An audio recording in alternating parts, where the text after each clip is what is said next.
Thanks. Oh, yeah.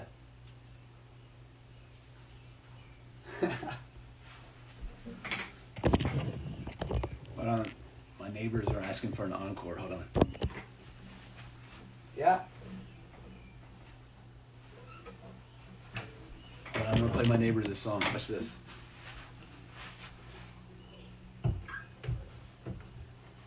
Rain, rain, go away, come again another day. Rain, rain, go away, come again another day. Rain, rain, rain, rain, go away. Yeah.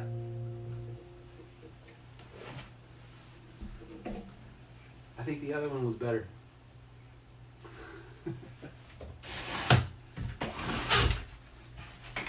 All right, sorry about that. I'm getting some encore requests. I'm a hit in the neighborhood. Not really. Dude, that was the most perfect timed ending to any episode ever. Like, that couldn't have been any better. That was perfect. Like, straight up. Right at the end. So, Instagram, man. Working out this time. All right, you guys, so listen, we're going to talk real quick, if that's cute, about some movies, and then I'm going to get going. So last week we were talking about Val Lewton and a lot of his movies, which are badass. I don't care what John Carpenter says. No disrespect. I love John Carpenter. And one of those was Isle of the Dead. So if you guys are jumping back in from the perfectly placed Instagram cutoff, we're talking about movies now. And I'm singing to my neighbors. I need to go over there, man. Like, they've got some, like, intense mariachi music playing, dude. Like, I don't know what I can do, but, like, I'm all for it, man. I will arriba on over there and mariachi till the sun comes up. But anyway, back to Isle of the Dead. Val Lewton, that was the movie that we were going to watch this week. So if anybody saw it, anybody watched it, would love to hear what you thought about it. Would love to hear your take on it. It's definitely a different brand of horror, as a lot of Val Lewton movies are. Especially when you compare them to contemporaries of that time with like Wolfman, Son of Frankenstein, Universal horror of the 40s. But good stuff, man. I'll kick it off and say that what I like about Isle of the Dead is, like a lot of Val Lewton movies, yes, I will play accordion with them, exactly. So you don't know what is real and what is not. So the Volvolica, which was the monster in Isle of the Dead, you know, you don't ever know in this movie, is there a Volvolica? Does the lady running around, spoiler alert, with the knife slashing at everyone, did she in fact become a Volvolica through suggestion, through some supernatural means by the girl who was suspected to be the main Volvolica? Or was she just in some catatonic state, right? Was there ever a Volvolica? Or was the superstition, you know, the monster in that movie? Isolation breeds fear, you know what I mean? And that fear opens superstition, like the character of Boris Karloff, who plays the general. Being a general, he'd be pragmatic, right?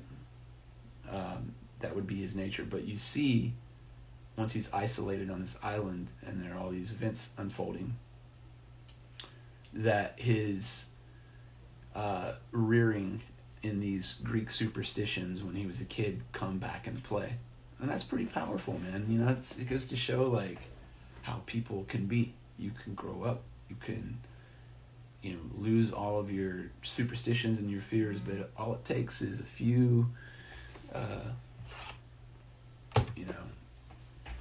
trips to an isolated island or a thunderstorm, my neighbors are enjoying the hell out of this thunderstorm, dude. I don't know what's going on out there, but like, I'm about to go join.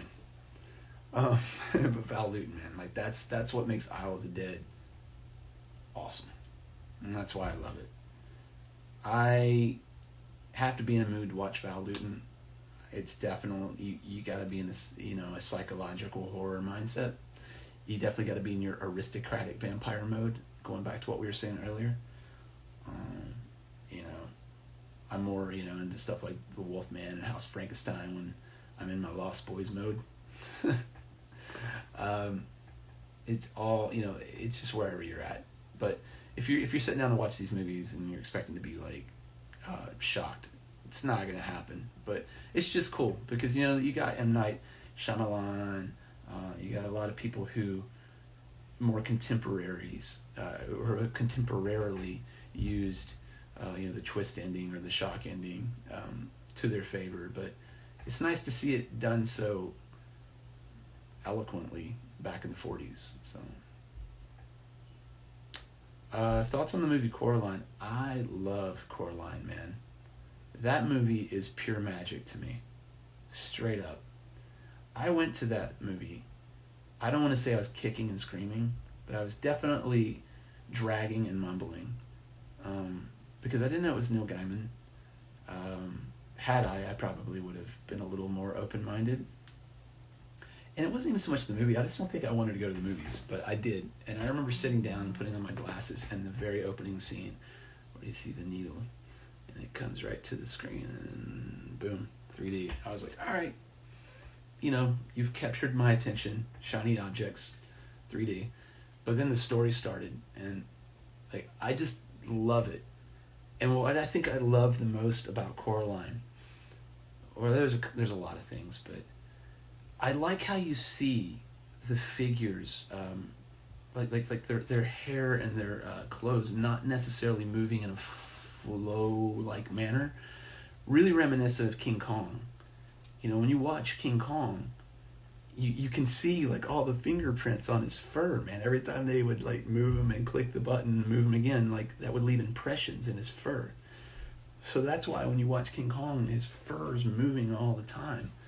And I remember reading that, Willis O'Brien, and like that whole crew, they were really worried that when they were showing the rushes to, the execs or whatever, that they were gonna hate it.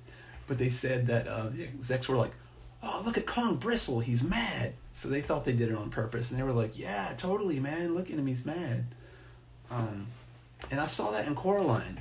And that same tactile, just like latency, I guess, from like being, manipulated into like movement. Like there's just something really cool about that. Like flow is cool, CGI is cool, but Coraline, there's a magic to that, man. And the music is beautiful. The song, I think it's called Exploring, which is the main song. When she's walking through, the garden after the rain. That's a really good one, man. And the song Dreaming, that's a good one too. So The Other Mother, I thought that I love the approach with her, like the arachnid type of display and characteristics. There's a lot of Nosferatu in that. I don't know if that's something Neil Gaiman did on purpose, but I would assume he's a fan, right? But going back to what we were saying at the top of the last episode, the art, if you look at old artwork of Nosferatu from Albin Grau, there's a lot of correlations, and there's so much Nosferatu correlation in everything around us, more so now than I think ever. It's definitely picked up popularity, but even in The Other Mother, she has the black eyes. They're buttons, but it's still like these arachnid eyes. The hands, her movements, even some of her poses. Really, really, really nice to see that. So, I have not seen The Mist. Thoughts on A Wolf Age? Do I miss playing those songs? No, man, I can play them whenever I want. I play them a lot. Those are some really good songs. I'm much better at them now that I'm not in the band. Sorry, Robin Neal. My favorite movies based on Stephen King novels, Stand By Me. More of a novella, The Body, but Stand By Me, I think that's one of his best works. It's not horror, but again, it goes back to what someone was asking me about what makes horror. Like what what am I trying to tap into? That's a perfect example of what I was trying to say earlier of someone else doing it. There's nothing about the Stand By Me that is horrific per se, but there's such a melancholy, man, and such a just a sadness, man. You know what I mean? Like you're watching a loss of innocence, and we've all had it to one degree or another. You're seeing these kids grow up. They left to go on this journey, and it's so great how Stephen King just like incorporates all these classic elements. I'm sure you've heard of the hero's journey, right? There's all these elements to the story. The hero's journey. The hero has to leave the village, has to venture into the unknown, has to meet all sorts of challenges, has to overcome the challenges, right? And then has to come home. But it doesn't end there, because home isn't necessarily what it was when you left, when you come back. And I think that movie really just shows that. There was a point in time when we're all 11, 12 years old, right? And there's one instance, maybe it's not one. I feel like the movie probably used this one particular instance just, to make a point. But they find this body, they go on this quest to find this body, this Ray Brower kid. And they're kids, they want to see a body. But then when they see it, they're like, we don't want to see this anymore. But you can't unsee it, right? And by the time they get home, it's all sped up, and it's like we saw less of Teddy Duchamp, and we saw less of, Vern. And, that's kind of what happens, man. And that movie really captures, it crystallizes the process of growing up and I guess like loss and all that stuff in a really beautiful way that's tied around a horrific subject.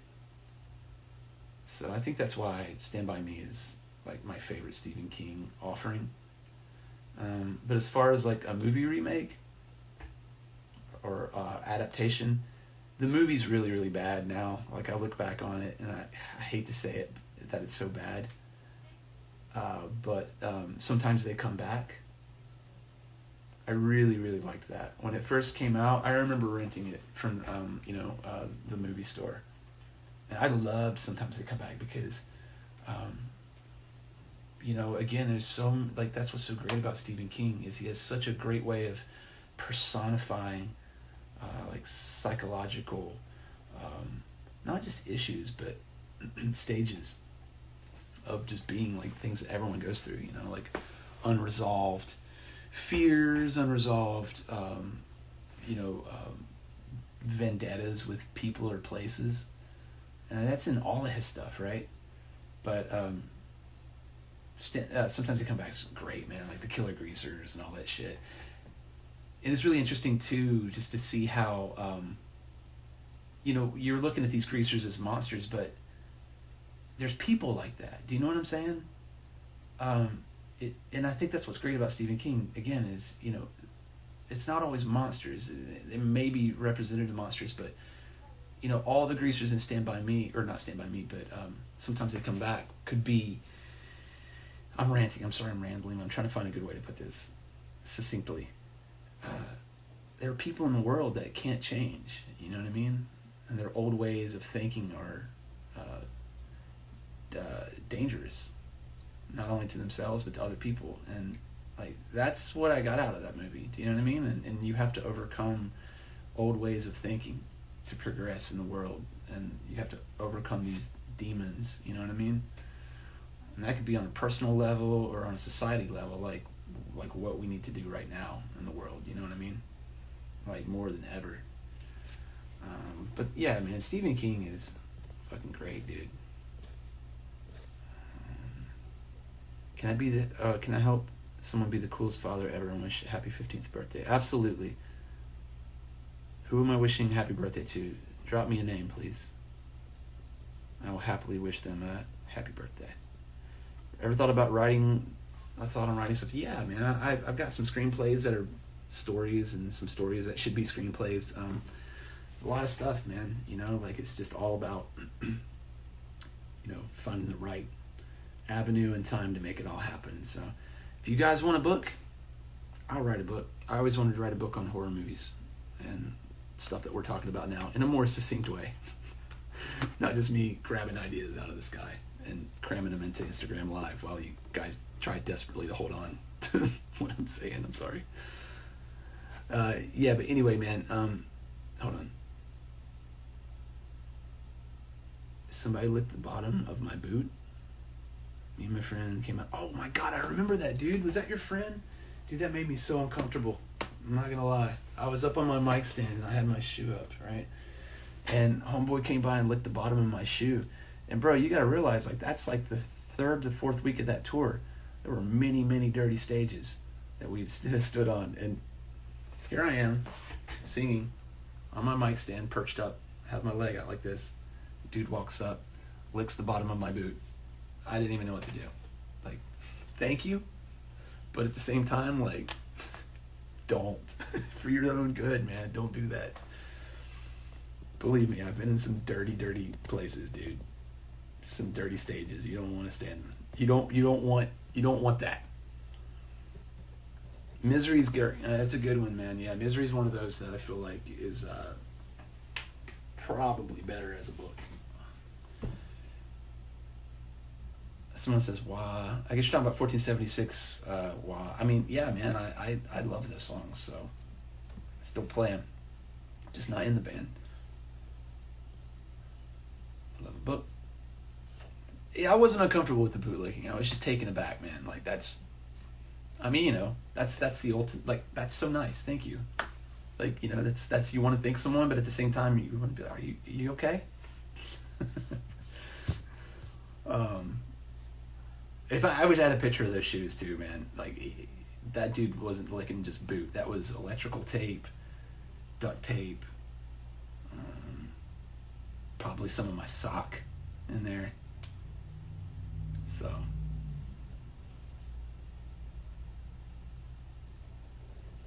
yeah, well, I appreciate it, man. Someone just said that I'm one of the few people that take the time to read the comments. That's you guys are here to hang out, man. I'm not here to just to like tell you what I want to talk about or whatever. I'd like to, have a conversation.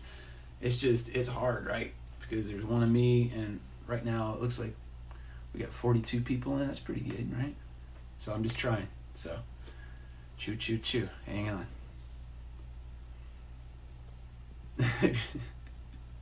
Anyway, so check it out, guys. I'm going to wrap this up for the night. I'm going to go out here and, surprise my neighbors with some more, some cha-cha, maybe. We'll see what happens. But I do want to say for next week, in terms of movies, it's going to be a little bit of a diversion from horror, but it's a really good movie, and it's a movie that I found out about completely by accident. I should preface this by saying I'm a huge Buddy Holly fan. There's the man right there. Sometimes I'll shave his face to where he looks like a wolf man. So I'll shave around his glasses and his forehead, but I'll leave all the hair on his face, and then I'll draw pointy ears and wolfman teeth on him. So that's Wooly Holly, not Buddy Holly. But anyway, what I was going to say is, that being the case, I used to work at an old Irish pub in Roanoke, Virginia, and I would get paid and, use my money and spend it all at a record store down the road that sold all kinds of old VHS cassettes. That was when everything was moving to DVD. And I saw a movie one time called Six String Samurai. And I saw a guy who looked like Buddy Holly with a samurai sword on the cover looking back at me. Okay? So I flip it over, and lo and behold, it is a movie that is about Buddy Holly. However, and I'm going to do my best to describe this to you. It's 1950 something, okay, in the movie. Russia has invaded the United States. This is Cold War era stuff, right? In that process, they have nuked everything. Everyone is dead except all of the rock and rollers of that era. Okay? Buddy Holly, Elvis, Little Richard, all these people. Now, they managed to get together, okay, in Las Vegas and create a stronghold. Elvis becomes their king, okay? Elvis dies. So rock and roll needs a new king. And then all these rock and rollers are now trying to get to Vegas to become the king. But what they don't explain is every rock and roller is a kung fu master. Okay? Buddy Holly, the guy that plays Buddy Holly, something Falcon, swinging swords, man, samurai swords, straight up. So they're all fighting to become the kings of Vegas, the new kings of rock and roll. They're all being stalked by Death at the same time. Death is a figure that looks like Slash from Guns N' Roses. He is heavy metal. He is the new way. He is the death of rock and roll as they knew it. He's the new era. Okay? So they're trying to elude death, their own, to become kings, to propagate rock and roll for eternity. It centers around Buddy Holly's adventure to get to Vegas, his encounters with many Russians. One group of them being the band The Red Elvises, if you guys are familiar with that awesome band from Russia, The Red Elvises. I'm not going to lie to you, it's super slow.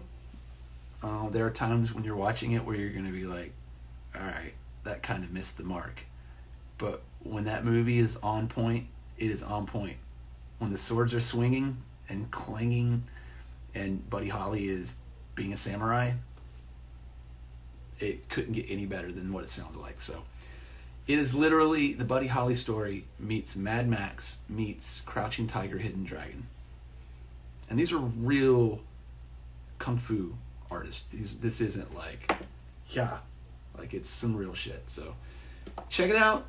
I forgot all about this movie, Six String Samurai, and we'll talk about it next week. So it's a great movie, man. I don't know where you're gonna find it, but it would be a good double feature with Bubba Hotep. It's Bubba Hotep on acid. It really is, man. Beautiful movie. So Six String Samurai, that's an Argyle Goolsby favorite, going back to VHS from 2002. That's when I discovered that. And I've told everyone about this movie as often as I can. And so if I'm here doing these movie things, what better place to bring it up? So I want to share that with you guys. Anyway, I'm going to jump. I'm going to get off here. I'm going to go outside and enjoy the storm a little bit more. But I do want to thank you guys for coming by. I'm glad I could make it tonight. Almost did, and sorry. Like I said, bear with me. It might be spotty with these episodes here in the coming weeks. But I'm going to do my best to keep up with them. Always happy to see you guys. Thanks for all the questions. Thanks for listening to all my answers, especially people who are like, dude, I don't care about anything that you're saying. I appreciate the patience. But yeah, we'll be here next week with Sam. First from Monsters Are Good. And we'll talk about artwork. We'll talk about monsters. We'll talk about Six String Samurai. And the magic of Buddy Holly. So until then, you guys have a good week. Long live the horror. And I'll see you later.